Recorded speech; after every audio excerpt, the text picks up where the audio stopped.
Vamos a hacerlo un poco más didáctico, poder realizar y desarrollar este tema es al final poder concluir y saber lo que son las definiciones, epidemiologías, las clasificaciones, ver el diagnóstico, el tratamiento.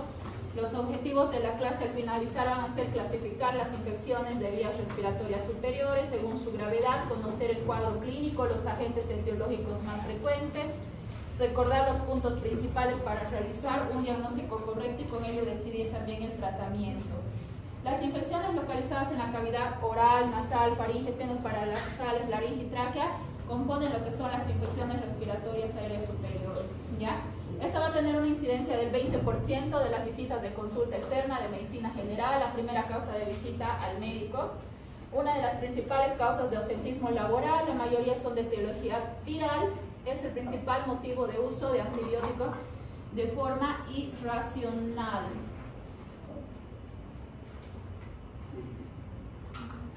De acuerdo a su localización, vamos a tener la clasificación, se divide en rinitis, sinusitis, faringitis, laringitis. Vamos a ver hoy día cada uno de ellos. De acuerdo a su presentación, puede ser rinofaringitis, conocido como resfrío común, o sinusitis, conocido hoy en día como rinositis, faringitis como faringoamidalitis o laringitis epiglotitis. Ya vamos a hablar primeramente de este caso. Vamos a ver, están en la guardia de servicio de urgencias, también contentos, bien felices de su turno, y les acaban de asignar un paciente. Este paciente es de 60 años con diagnóstico de diabetes mellitus, hipertensión arterial, dislipidemia de hace 10 años de evolución. El paciente viene por un cuadro de fiebre de 39 grados, además presenta rinorrea y hialina, mialgias intensas, cefalea, tos seca y odinofagia de 36 horas de evolución. Hasta ahí todos, ¿verdad? Les voy a preguntar después. A la exploración física, este paciente está con una taquicardia de 101 de frecuencia cardíaca, frecuencia respiratoria de 22, presión de 130/70, una temperatura de 38,5 y el paciente satura 90%. Al examen físico, un electrocardiograma normal, mucosas subhidratadas, la nariz evidenciamos rinorrea, faringe hiperémica sin exudado, corazón rítmico regular, sin soplos, campos pulmonares bien ventilados, restos sin alteración. Visualizamos orofaringe y esta es la imagen.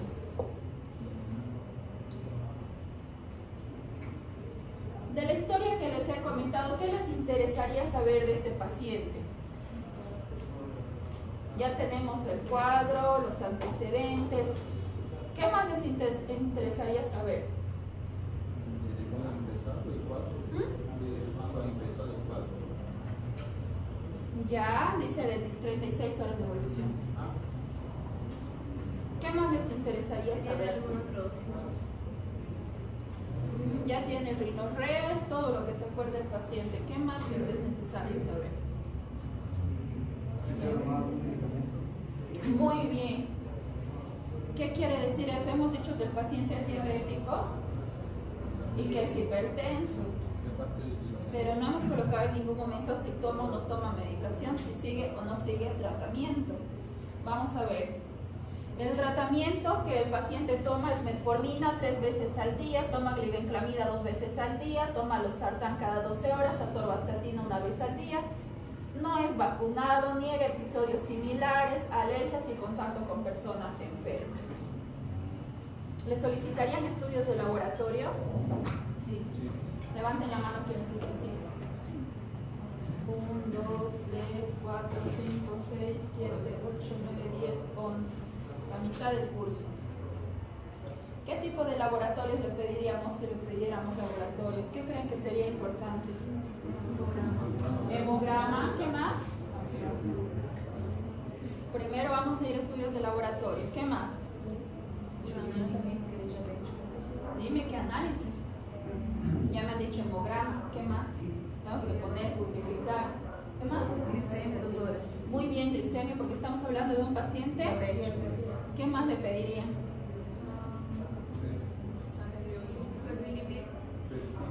Ya, perfil lipídico por el antecedente de dislipidemia, función renal. Sería bueno pedirle una gasometría. Sí, no se olviden esa temperatura que tiene el paciente. La temperatura nunca es buena. Ya, evidentemente tenemos que pedir los laboratorios. ¿Solicitarían algún tipo de imagen? ¿Y qué imagen? No me digan rayos X de tórax solamente. Espero más de ustedes. Proyecciones. Muy bien. ¿Qué más? Muy bien. Entonces vamos a pedir rayos X de tórax en 2 posiciones, PA y lateral. Muy bien, se hizo los laboratorios en su paciente. Todavía nos estamos asociando, familiarizando con lo que son los laboratorios normales y valores normales. Entonces vamos a hacer la lectura de lo más significativo. El paciente tiene una leucocitosis. Los leucos normales son de ¿cuánto a cuánto? De 5.000 a 10.000. El paciente tiene 13.000.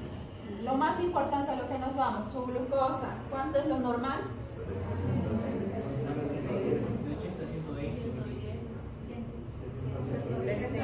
Vamos a hacer un debate. ¿Quién dice hasta 100?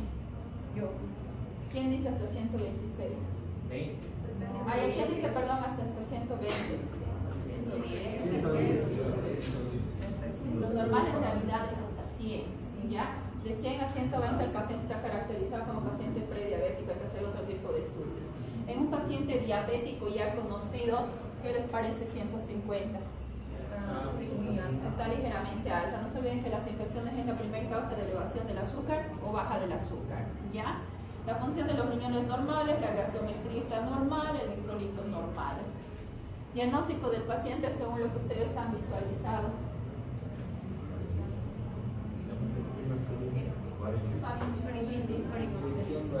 Ya, la mitad quienes dicen una faringoamidalitis. 1, 2, 3, 4, 5. Levanten las manos quienes me dicen rinofaringitis. Y los otros, los que no saben, por lo menos levanten la mano. Quienes dicen no saben, no sé si sí, no me entendieron.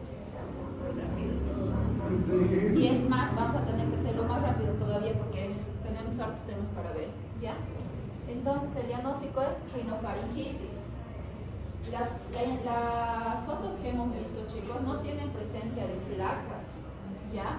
Ahorita vamos a ver otro tipo de infecciones que son las bacterianas. Ese cuadro que nosotros visualizamos en faringe siempre es de origen viral. Es por eso que esa es la primera causa de uso de antibióticos indiscriminados, ¿ya? ¿Qué harían con el paciente? Lo mandan a su casa, lo hospitalizan, llaman a un médico, ¿qué hacen? Llaman a un médico. Ustedes son los médicos, pero lamentablemente así vamos a hacer. Especialistas, ojalá fuera como magia, ¿no? ¿Qué hacemos? Hospitalizamos, mandamos a su casa. ¿Qué hacemos? Conducta, chicos. Ahorita vamos a visualizar. Levanten la mano. ¿Quiénes hospitalizan al paciente? 1, 2, 3, 4, 5, 6, 7, 8, 9, 10, 11. Levanten la mano quienes no hospitalizan al paciente. Estamos bien divididos, ¿no? Ni muy para allá ni muy para acá. Imagínense si cada resfrío que es una rinofaringitis tuviéramos que hospitalizar. ¿Se imaginan cuántos pacientes? Pero los pacientes de 60 años tenían fiebre alta. Sí. Entonces no puedo mandarla a su casa para ir no vive con nadie y después se muere en su casa. ¿Cuál es la incidencia de mortalidad de pacientes que fallecen por resfríos? Te propongo hablarme con guías para la próxima clase. Pero es que era muy adulto ya. No, señora. El 70% de los pacientes que acuden a consulta son adultos mayores. No es un criterio de hospitalización, ni siquiera el abandono del paciente.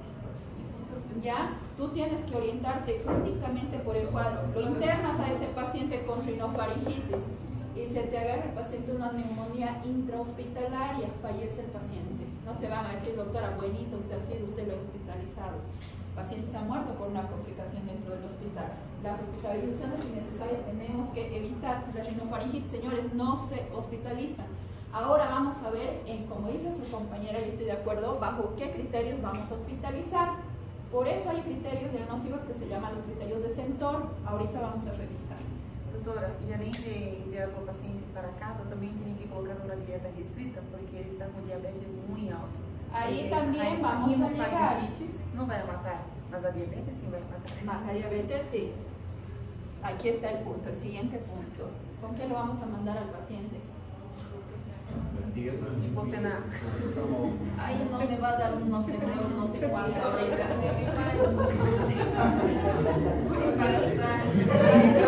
A ver, ¿cuándo vamos a dar antibióticos? Cuando está con infección.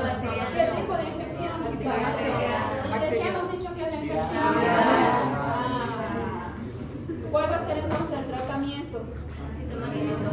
Sintomatológico. Muy bien, y si fuera la primera causa la influenza, para eso tenemos algunos otros tipos de medicamentos como lo que es el oseltamivir. Ahorita vamos a desarrollar el tema, solamente estamos haciendo una previa evaluación, ¿ya? El oseltamivir ya vamos a ver por qué, y el paracetamol, ¿por qué? Porque justamente su paciente tiene que tratarse asintomático, el paciente está haciendo fiebre. ¿Cuánto va a durar la fiebre? Ahora vamos a revisar. Ahora quiero que me respondan si creen que es verdadero o creen que es falso. El agente etiológico más frecuente del resfriado común es el adenovirus. Levanten la mano quienes dicen sí. Sí. Levanten la mano quienes dicen que no. Levanten la mano quienes no sé. Es ser honestos, no saber. Ya. Vamos a ver el siguiente, después vamos a revisar. La infección por más de un patógeno es poco frecuente en el resfriado común. ¿Verdadero o falso? Levanten la mano quienes dicen sí. ¿Quiénes dicen no? ¿Quiénes dicen no sé? El diagnóstico del resfriado común es clínico. Levanten la mano quienes dicen que sí. Levanten la mano quienes dicen no. El tratamiento antiviral está indicado cuando los síntomas persisten por más de 5 a 7 días. Sí. Levanten la mano quienes dicen sí. ¿Quiénes dicen no? Ahora les voy a dar la respuesta. ¿El agente etiológico más frecuente es el adenovirus? Never. No. ¿La infección por más de un patógeno es poco frecuente en el resfriado común? No. El diagnóstico es clínico. Hemos visto que solamente revisando faringe van a poder llegar al diagnóstico. El tratamiento antiviral está indicado cuando es más de 5 a 7 días. No. Los antivirales cuando es infección viral, como en el COVID, mientras más antes mejor. Cuando pasamos los 5 días el tratamiento no nos sirve. Bueno, tengo 3 años y una mamá. Definición. Entonces, ¿qué es la rinofaringitis o el resfriado común? La inflamación de las vías respiratorias superiores ocasionados por un virus respiratorio, principalmente las manifestaciones, rinorrea, congestión nasal, ¿ya? La epidemiología tiene una incidencia en los escolares de 7 a 12 episodios al año y los adultos de 2 a 3 episodios al año. Es más frecuente en otoño e invierno. La transmisión es por contacto directo, por las gotitas de fluido a través de los aerosoles. Si bien la congestión nasal y la rinorrea son los más comunes, también tenemos otros síntomas que no podemos dejar de lado. Veamos, los estornudos, la odinofagia, la tos, la disfonía, la cefalea, las fibromialgias y la fiebre. Entonces sí es esperable que pueda tener otro tipo de síntomas. Los agentes más comunes, el rinovirus, hace rato ya hemos visto, ¿no ve? Que no era el adenovirus. El rinovirus es la principal, seguida de coronavirus, seguido de parainfluenza, seguido de virus respiratorio sincitial. El diagnóstico, ya hemos dicho, es clínico, no es necesario identificar el agente patógeno. Sin embargo, en otros países se realizan pruebas más específicas, como lo que es la PCR, para cada uno, para el adenovirus, para el coronavirus. En nuestro medio solamente tenemos el de influenza, ¿ya? Es importante excluir condiciones más graves y tratables. Hay que evitar las complicaciones, ¿ya? Ahora, nuevamente, ¿cómo vamos a poder identificar entre lo que es un simple resfriado común o una influenza estacional? Esta influenza estacional, señores, tenemos que hacer denuncia epidemiológica, ¿ya? Entonces es necesario poder identificar cuál de los dos es. Cuando hablamos de un resfriado común, la tos, miren, va a ser productiva, prurito ocular frecuente, fiebre infrecuente, fatiga y cansancio, poco cansancio, cefalea frecuente, faringodinia leve, mialgias menores, pero cuando se trata de una influenza estacional, la tos es seca, el prurito va a ser infrecuente, la fiebre va a ser muy frecuente, la fatiga y el cansancio muy frecuente, la cefalea frecuente, la odinofagia infrecuente, las mialgias son bastante considerables y el inicio del cuadro va a ser súbito. Esa es la diferencia. La enfermedad tipo influenza, las temperaturas se van a mantener por arriba de 38, ya hemos dicho, tos, cefalea, también puede, pero en menos probabilidad presentar rinorrea, coriza, artralgias, mialgias. El tratamiento va a ser reposo, líquidos, lo que hace rato hemos dicho, ¿no ve? Tratamiento sintomático, manejo de los síntomas, podemos utilizar los antigripales, los antialérgicos, las nebulizaciones. Obviamente el paciente tiene que evitar el alcohol, el cigarro. Hay que tener mucho en cuenta el tratamiento. Los agonistas alfa-adrenérgicos orales, como lo que son los antigripales, tener cuidado en los pacientes que son hipertensos y diabéticos, ya que este va a ayudar a elevar la presión y a ayudar también a elevar el azúcar, ¿ya?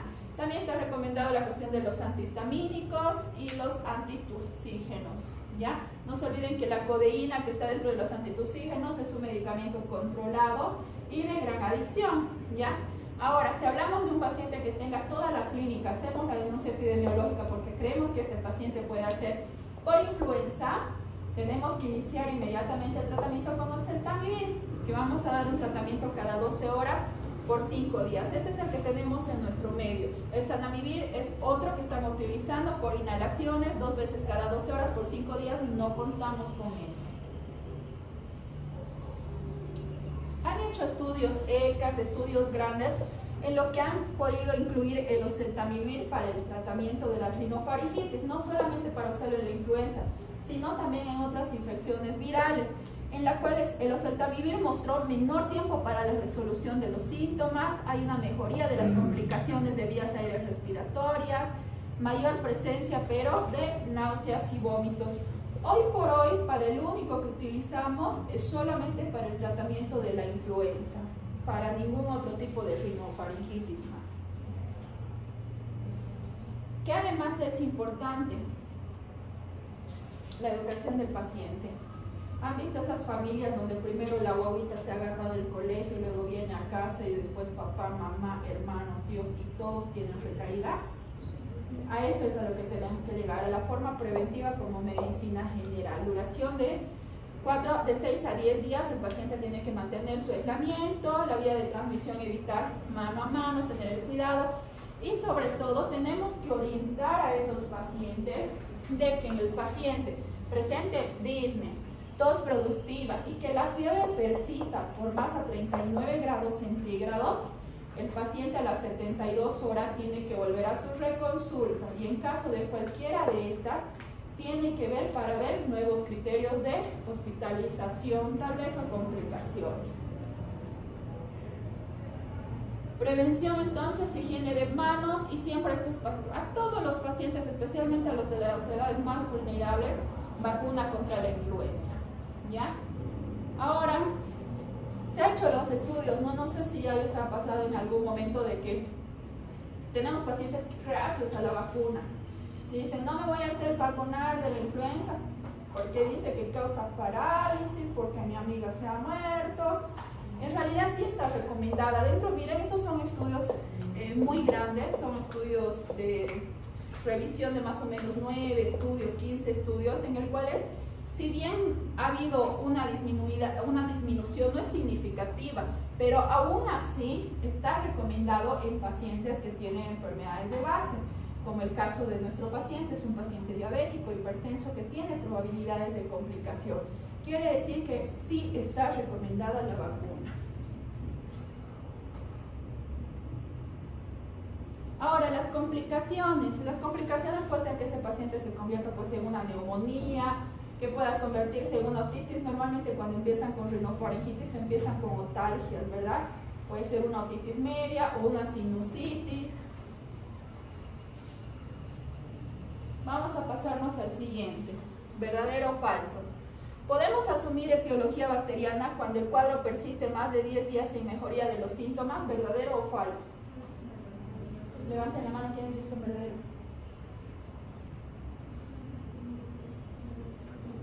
Para el diagnóstico definitivo de sinusitis se necesita tomografía. Levanten la mano quienes dicen que sí. 2. El tratamiento empírico de primera línea es con amoxicilina. Levanten la mano quienes dicen que sí. Sí. Bueno, no sé. No saben. Sí, ya.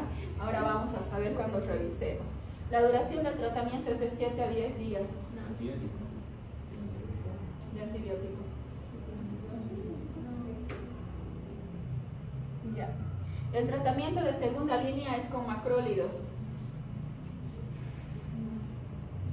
En caso de falla, el tratamiento está indicado el cultivo de secreciones por punción de senos maxilares. Vamos a ver las respuestas.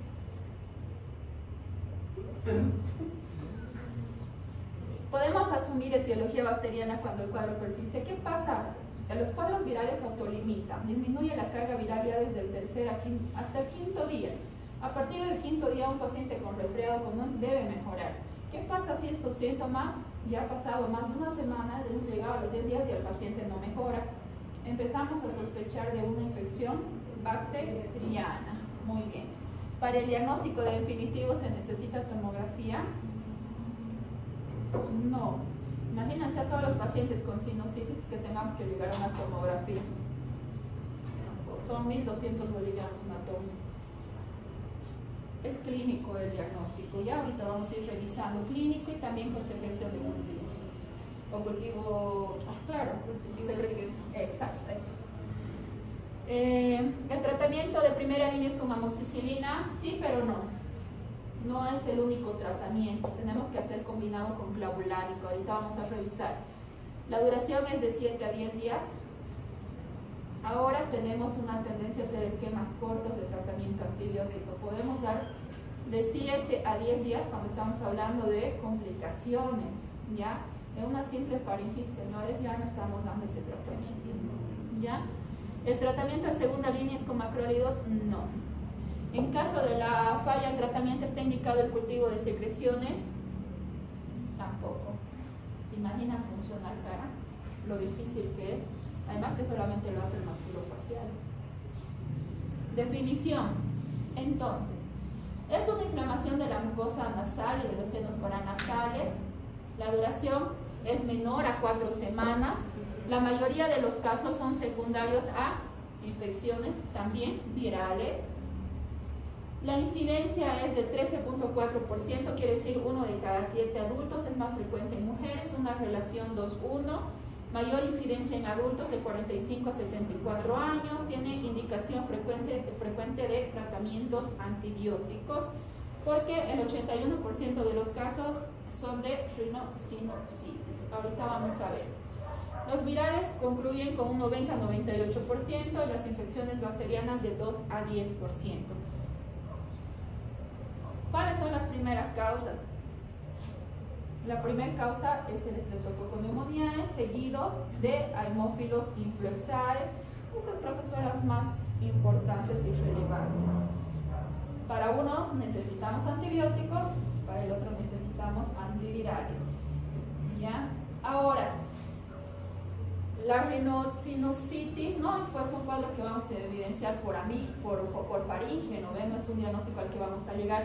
Es por eso que, por más que sea viral, tenemos que dar una cobertura antibiótica, ¿ya?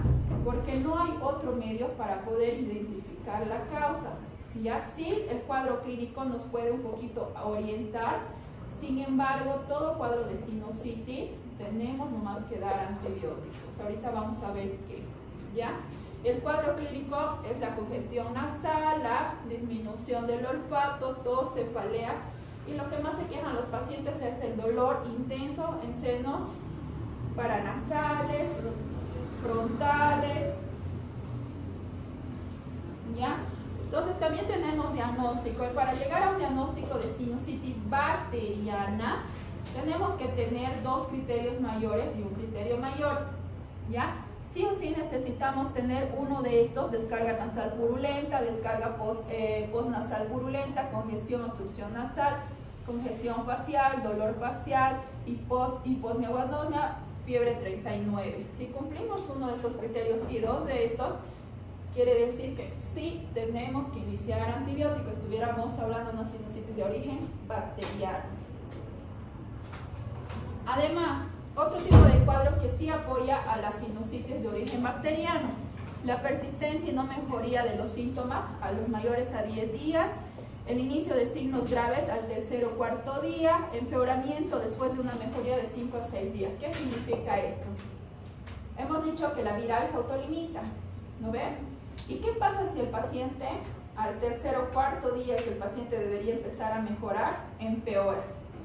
Estamos hablando no solamente de una infección viral, sino de una infección bacteriana. No se olviden hace rato que hemos preguntado que normalmente son las coinfecciones. Puede ser que no sea viral pura, sino que sea coinfección con una infección bacteriana. Otro caso: el paciente al tercer día ha mejorado con su paracetamol, su ibuprofeno, sus antigripales, y a partir del cuarto o quinto día, de lo bien que estaba yendo el paciente, empieza con disnea, empieza con tos frecuente, productiva. Queremos decir que ese paciente que a un inicio fue viral, posteriormente se convirtió en una infección bacteriana. Ahora sí necesitamos los antibióticos. Ahora sí vamos a ver la historia natural, ¿ya? Para hablar de una infección viral, lo que hace rato les comentaba, a partir del tercer o cuarto día el paciente ya tiene que ir mejorando porque su carga viral va disminuyendo y los síntomas tienen que disminuir. Si ustedes están esperando dar antigripal por 7 días, que ya me ha pasado más de 5 días, no es lo adecuado. Es por eso que los antigripales están indicados por 72 horas.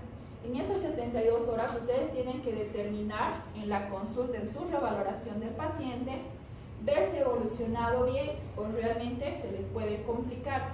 Esto es lo esperable, el paciente debe mejorar, ¿ya? El diagnóstico hemos dicho que es clínico, no indicado los estudios de imagen, no es necesario llegar a una tomografía. Sin embargo, si bien el estándar de oro, el gold estándar, es poder realizar la punción de los senos paranasales, tenemos criterios. Cuando se hace la punción, solamente cuando pensamos en complicaciones de la sinusitis, ¿como qué? Como abscesos. Pero después no realizamos, lo que hacemos es el cultivo de secreción bronquial, el de expectoración. Tratamiento. Primera línea, como ya hemos dicho, no es la amoxicilina pura, es la amoxicilina más ácido clavulánico. Segunda línea tenemos la doxiciclina. Ahora, ¿cuál es el beneficio amoxicilina versus amoxicilina más clavulánico? No solamente tiene una cobertura a nivel de las infecciones bacterianas, es más o menos, les voy a explicar, como la citromicina para el COVID. Un tiempo hemos estado recetando citromicina porque creíamos que podía mejorar el paciente con COVID. No por una infección bacteriana, simplemente porque se cree que este antibiótico disminuye la carga viral del paciente. Es más o menos lo mismo con la amoxicilina y ácido clavulánico, que es lo que nos ayuda a disminuir la carga viral del Haemophilus influenzae, ¿ya? Además, tenemos otras líneas de tratamiento. Segunda línea, bueno, ya hemos visto la doxiciclina, y posteriormente tenemos las quinolonas, como lo que es la levofloxacina y la moxifloxacina. Factores de riesgo para la resistencia antibiótica. ¿En quiénes vamos a dar amoxicilina? ¿En quiénes primera línea? ¿En quiénes segunda línea? En los pacientes que tienen hiperhacinamiento, pacientes adultos que vivan en casa de reposo, que hayan usado antibióticos recientemente, que hayan estado hospitalizados recientemente, pacientes, por decir, con VIH, inmunocomprometidos. En estos pacientes esperamos que los pacientes sean polimedicados, politratados, y esperamos que haya una gran resistencia. iniciar con una amoxicilina más clavulánico no nos daría una buena cobertura y tuviésemos el riesgo de que el paciente en las 72 horas de espera más bien no se nos complique. En estos casos tenemos que avanzar con los antibióticos y ofertar esquemas más ampliados, como cuál. Si no funciona con la amoxicilina más clavulánico, ya a la dosis habitual tenemos que aumentar. ¿Qué significa? A 2 comprimidos cada 12 horas. La tendencia ahora de los antibióticos no solamente es la rotación de los antibióticos, sino el aumentar las dosis. Si no funciona como primera línea, tenemos que irnos a las quinolonas, como la levofloxacina y la moxifloxacina.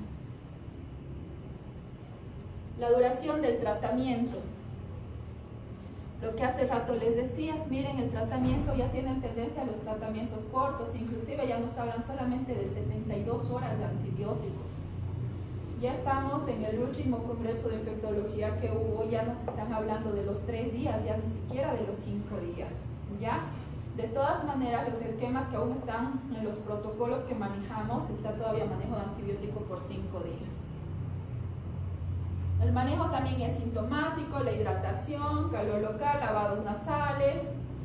No se recomiendan antihistamínicos ni esteroides. Las complicaciones, absceso cerebral, meningitis, empiema, absceso epidural, trombosis y extracraneales, celulitis, absceso. En ese tipo de complicaciones sí podemos solicitar una tomografía. Ahora, paciente con síntomas de sinusitis, más alguno de estos, si hay persistencia del cuadro más de 10 días, agrava al 3.º o 4.º día, hay un empeoramiento o deterioro al 5.º o 6.º día, si hay un riesgo de resistencia, como hemos dicho, los pacientes mayores de 65 años, pacientes inmunocomprometidos, nos pasamos a la segunda línea. Si no tenemos riesgo de resistencia, vamos a la primera línea. Si el paciente tiene una mejoría al 3.º a 5.º día, podemos completar los antibióticos. Si hay un empeoramiento del 3.º a 5.º día, tenemos que aumentar nuestra dosis de antibiótica o poder rotar antibióticos. Si no hay una mejoría al 3.º al 4.º día, hay que considerar una complicación, en este caso una tomografía, una resonancia magnética. Si empezamos con la segunda línea, en los casos de estos pacientes, para recordar, ¿ya? Mejoría en 3 a 5 días, completamos a 5 a 7 días. Si el paciente igual no mejora la segunda línea, seguimos el mismo trayecto, terminamos en tomografía y resonancia. Ahí sí solicitamos. ¿Hasta ahí tienen alguna duda? Todo me van a decir. Quando eu dito que se pode entrar com um antibiótico depois de 3 dias, porque o vírus não se trata com antibióticos. Depois de 3 días, si no ha mejorado, se puede entrar con antibióticos. Sí, exacto. Ahora hay algunos criterios para que sí inicies antibióticos. ¿No ves? Son los que hemos dicho al inicio, un criterio mayor y 2 criterios menores, que sí te puede decir si el paciente, por decir, tiene fiebre mayor a 39 grados y 2 criterios menores, odinofagia, tos, sí puedes iniciar ya desde el inicio con los antibióticos y no esperar las 72 horas, porque ya te está dando origen bacteriano. ¿Ya? ¿Alguna otra pregunta hasta ahí, chicos, para seguir avanzando? Todavía nos falta la mitad de este tema. Sí, son varios temas en uno. Es bastante hablar de vías aéreas superiores. ¿Ya? Vamos a pasar al siguiente caso. Mujer de 56 años con diagnóstico de hipertensión, incontinencia urinaria, acude a urgencia por dolor de garganta, tos seca de 5 días, niega fiebre, alergias. Al examen físico se encuentra con signos vitales estables, no hay adenopatías y esta es su faringe.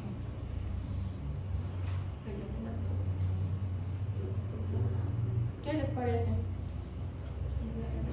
No olviden nunca esa imagen porque es textual, literal, lo que nosotros vemos en la consulta. ¿Solicitan algún laboratorio? Levanten la mano quienes dicen sí. Levanten la mano quienes dicen que no. En las faringitis, señores, no pedimos laboratorios. ¿Ya? En el anterior paciente fue un poco diferente. ¿Por qué? Porque no se olviden que ese paciente era diabético. ¿No ven? fuera Una faringitis no te cubre, no te da cobertura. Ahí sí puedes hacer un control de glicemia. Mas eles têm infecção urinária? Incontinencia urinaria, Ah, descenso de vejiga. Entendi, infecção urinária. No, incontinencia urinaria, ¿ya? Entonces, no, a la faringitis no se les pide. El SUS es más, el Seguro Universal no nos permite descargar laboratorios para este tipo de, o sea, nos obliga a que cumplamos con los protocolos, ¿ya? ¿Qué diagnósticos se integrarían en este paciente? Diagnóstico. Y les gusta la faringoamigdalitis grave siempre, ¿no? Faringitis, lo más sencillo.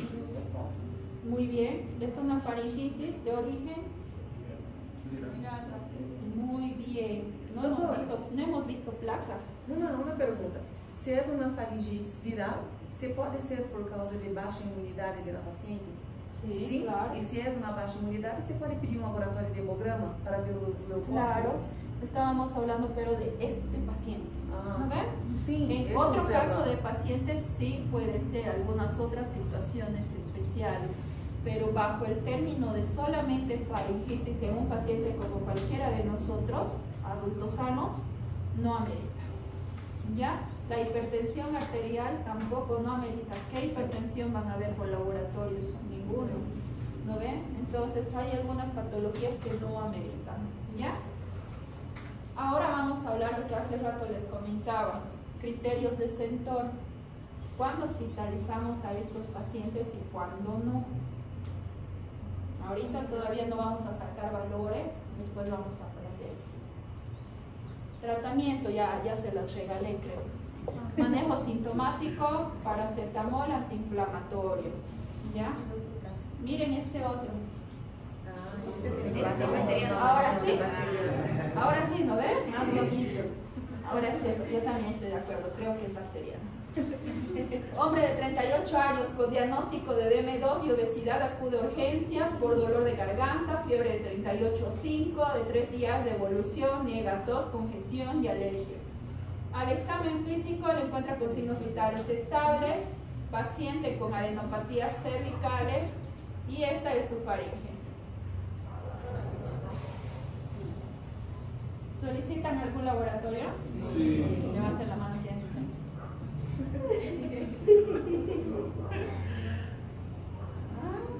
Levanten las manos quienes dicen que no. Muy bien. No se realiza. Por qué no tiene? Porque señoras, es una faringoamigdalitis. Díganme qué van a hacer los laboratorios que va a cambiar su conducta y su tratamiento. Están hablando de un paciente de 38 años sin antecedentes, como cualquiera de nosotros. Díganme, justifíquenme sus laboratorios. ¿Qué quieren ver en el laboratorio? Control. Cargo de cuenta te van a pasar. Y aprovechar que están pues. No, ese es control de adultos sanos. Não se pode pedir laboratório nesse caso, porque o outro tem Les voy a volver. essa.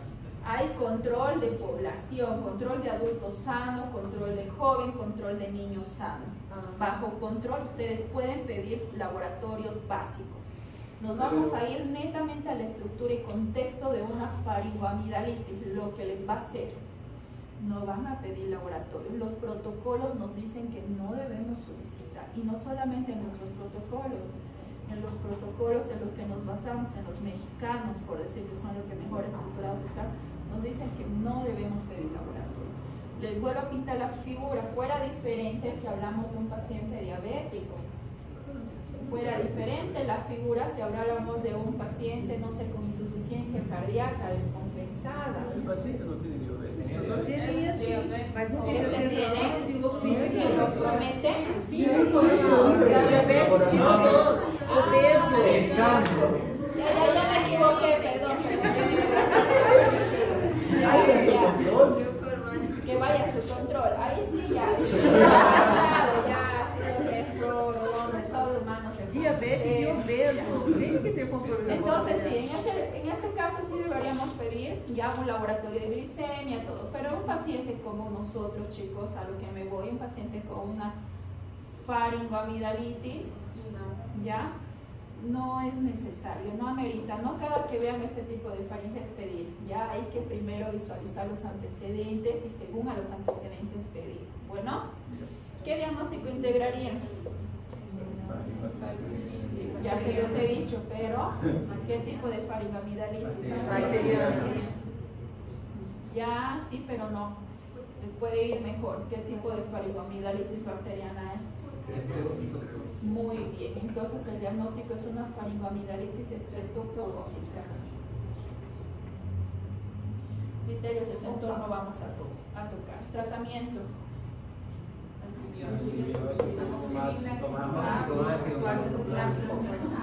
Hasta parece que son mis estudiantes.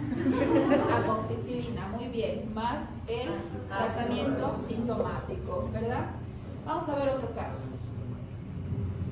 Hombre de 26 años, previamente sano, ahora sí, sano. Acude a la urgencia, pero escuchen esto.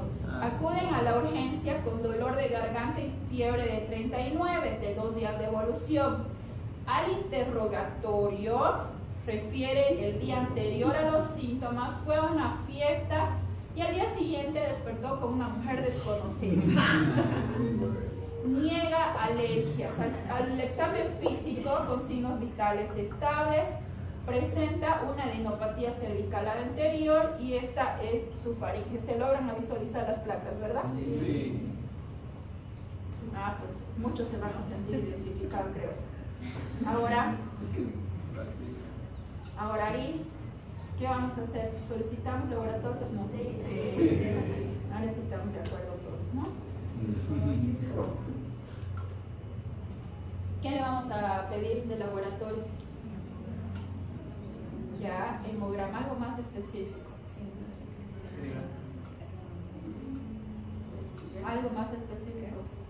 ¿Tenía dos? No. Sí. Podría ser un cultivo.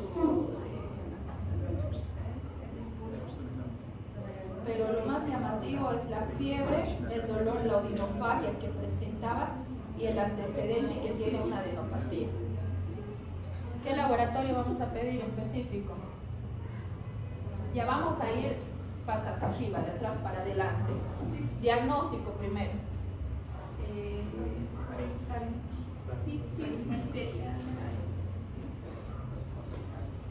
No, ya se le tocó que hemos visto hasta por descarte, ya no sé. No se olviden el antecedente de este paciente. Viral podría ser algo con una. No, la viral jamás presenta placas bacterianas. Puede ser una ITS. Ya, ¿qué tipo de? ¿Qué tipo de transmisión? Es bastante común. Sífilis, herpes. Puede ser A ver, ¿cómo hemos dicho por allá? Candidíase. No, otro. Bacterias, pues hablamos de bacterias, pues ya hemos dado por ahí. Muy bien. ¿Qué? Es una faringoamidalitis gonorreosa. Gonocócica. Ya, ahora que ya saben el diagnóstico, ahí también tuve que aperturarles los laboratorios. Hay que pedir, cuando veamos este tipo de faringe y vemos, no te escuché, perdón, ¿ya? Y vemos ese tipo de placas, si tiene el antecedente, hay que pedir un hisopado faríngeo o un cultivo de sudado, ¿ya? Diagnóstico, ya hemos dicho faringoamidalitis gonocócica. ¿Qué tratamiento le vamos a iniciar? Ah, sí saben el tratamiento.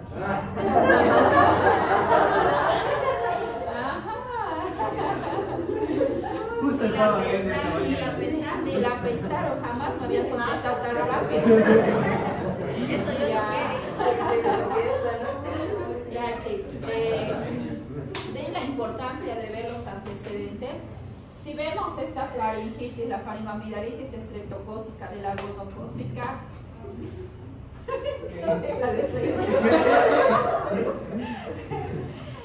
no hay diferencia, ¿verdad? Las dos faringes, si nos vamos solamente a revisar al paciente, son igualitas, ¿ya? Con un tratamiento tan diferente. La importancia, nuevamente les vuelvo a recalcar, de preguntar los antecedentes del paciente. Miren ese simple antecedente de haber dormido con alguien un día anterior, ¿no?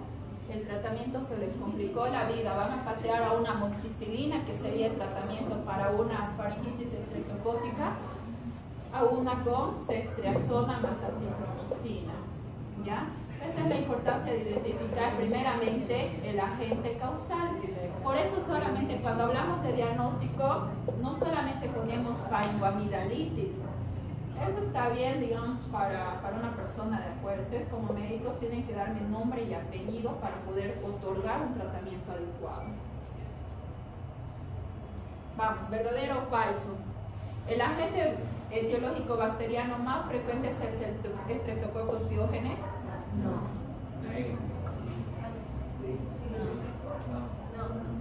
Un puntaje de 2 puntos en la escala de escala de sector. Recién vamos a ver. El cultivo del exudado faríngeo se debe incubar por al menos 18 a 24 horas antes de su primera lectura. Primera lectura. Ahorita vamos a revisar.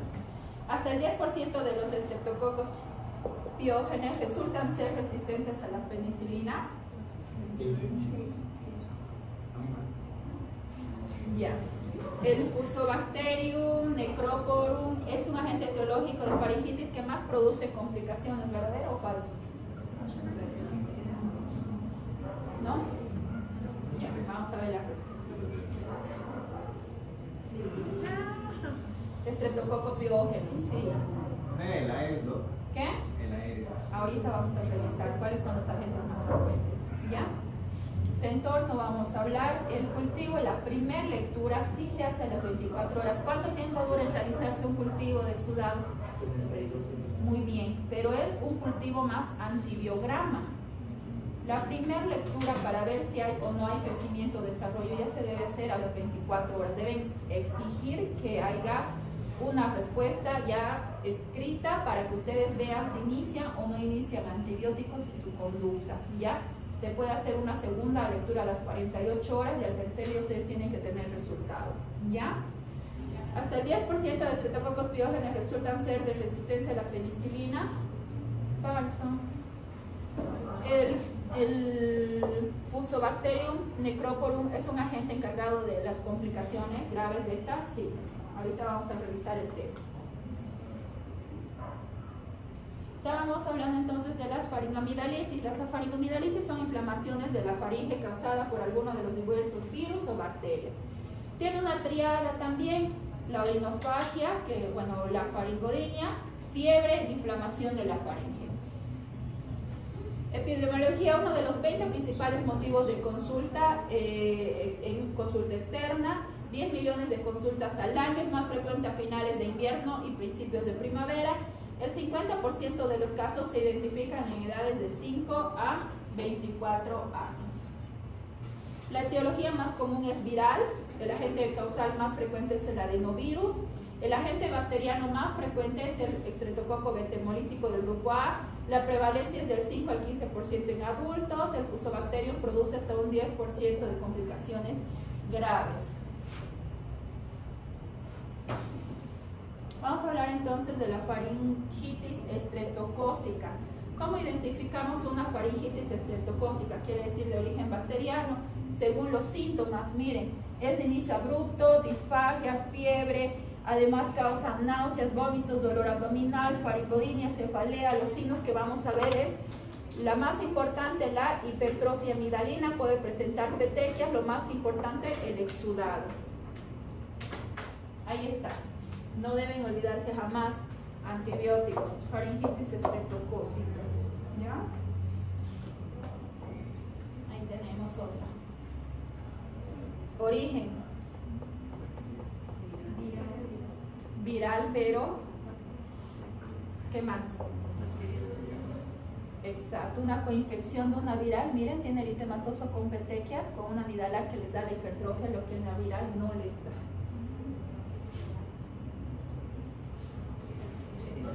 Bacteriana pura. Diagnóstico. Poder realizar el cultivo de exudados, el gol estándar. Ya, la lectura se hace nuevamente primeramente a las 24 horas. Las pruebas rápidas de detección de antígenos también tienen una sensibilidad del 70% con una especificidad del 95%. Algo más sensible que eso y más facilito de hacer, los criterios de Centor. Criterios de Centor. Miren lo que nos va a evaluar. Un punto cuando el paciente tiene temperatura mayor a 38, esto va a ser pregunta de examen por si acaso. Ausencia de tos, más de un punto. Adenopatía cervicales anterior, más un punto. Exudado de edema en amígdalas, más un punto. Edad mayor a 45, menos un punto. ¿Por qué? Porque hemos dicho que es más prevalente en quienes? Hasta los 26 años. Ahora, miren. Una pregunta, si sumo, digamos, 2, serían más 2 puntos. Y si es mayor a 45.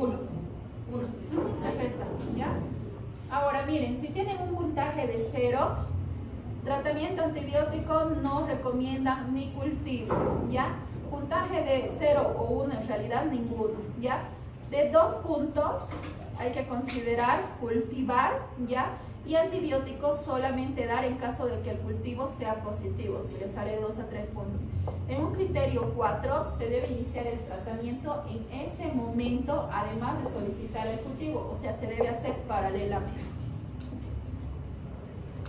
Ahí están cuándo iniciar antibióticos y cuándo no. Tratamiento de elección, lo que todos conocemos, ¿no? El Terbucil, famoso Triapen, penicilinas.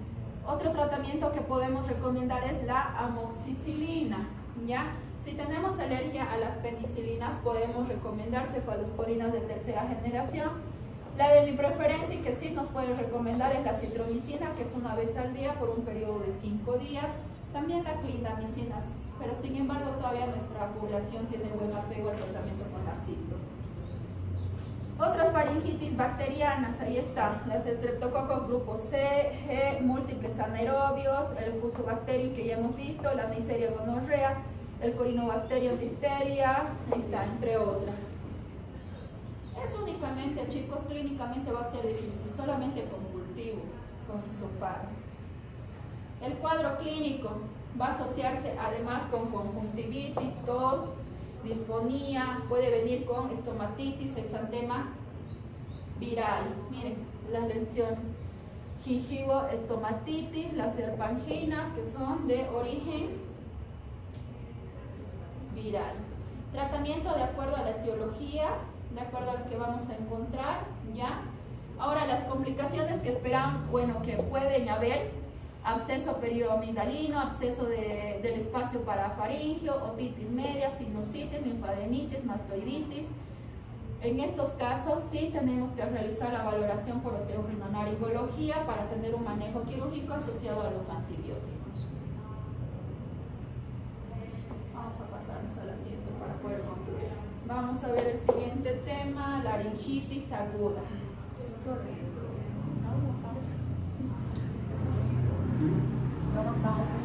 ¿Pausa? Nada de pausa, señores. Faltan 10 diapositivas todavía. Ya vamos a terminar, todavía nos falta EPOC y asma. ¿Ya?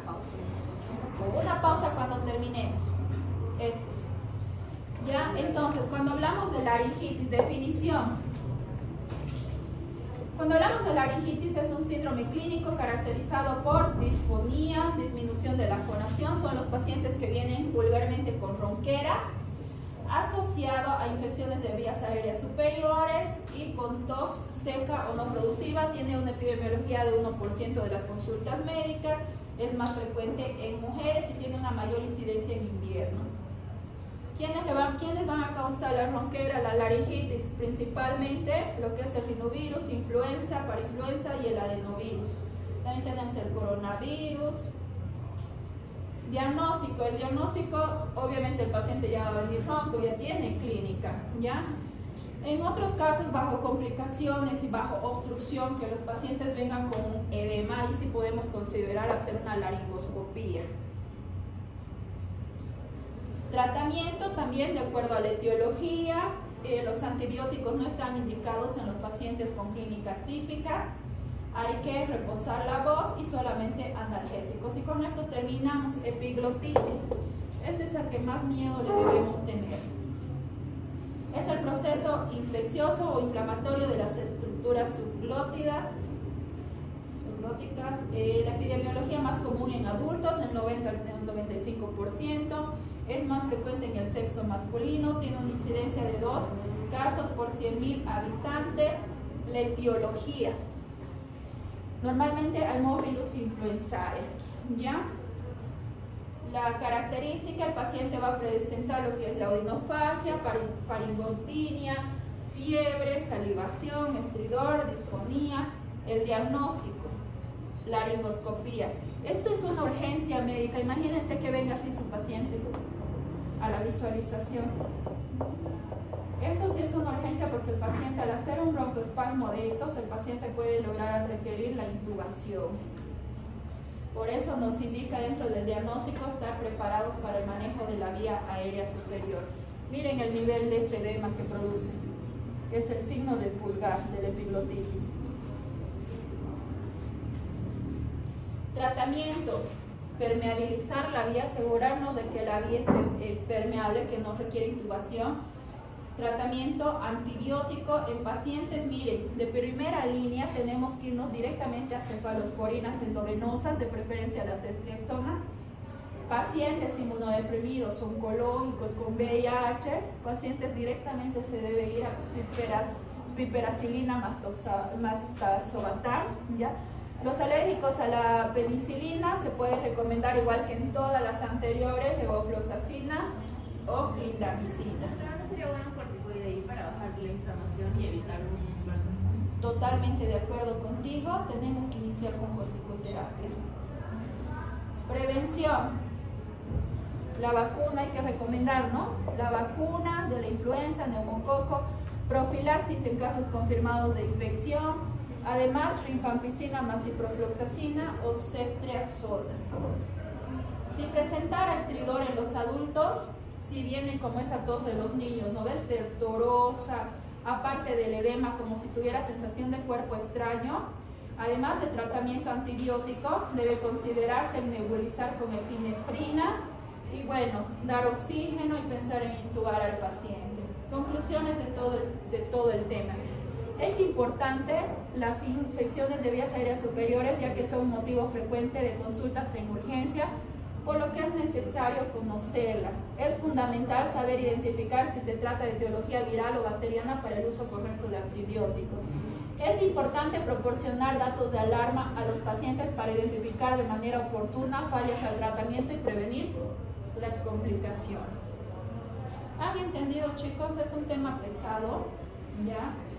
Pero estoy segura que se van a sacar 100 en su examen.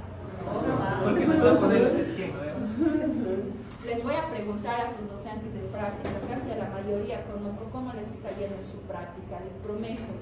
Ay, que digan que no les he enseñado, yo les voy a mostrar mis diapositivas para que les aplacen el doble, por no hacerme quedar bien, ¿ya? Así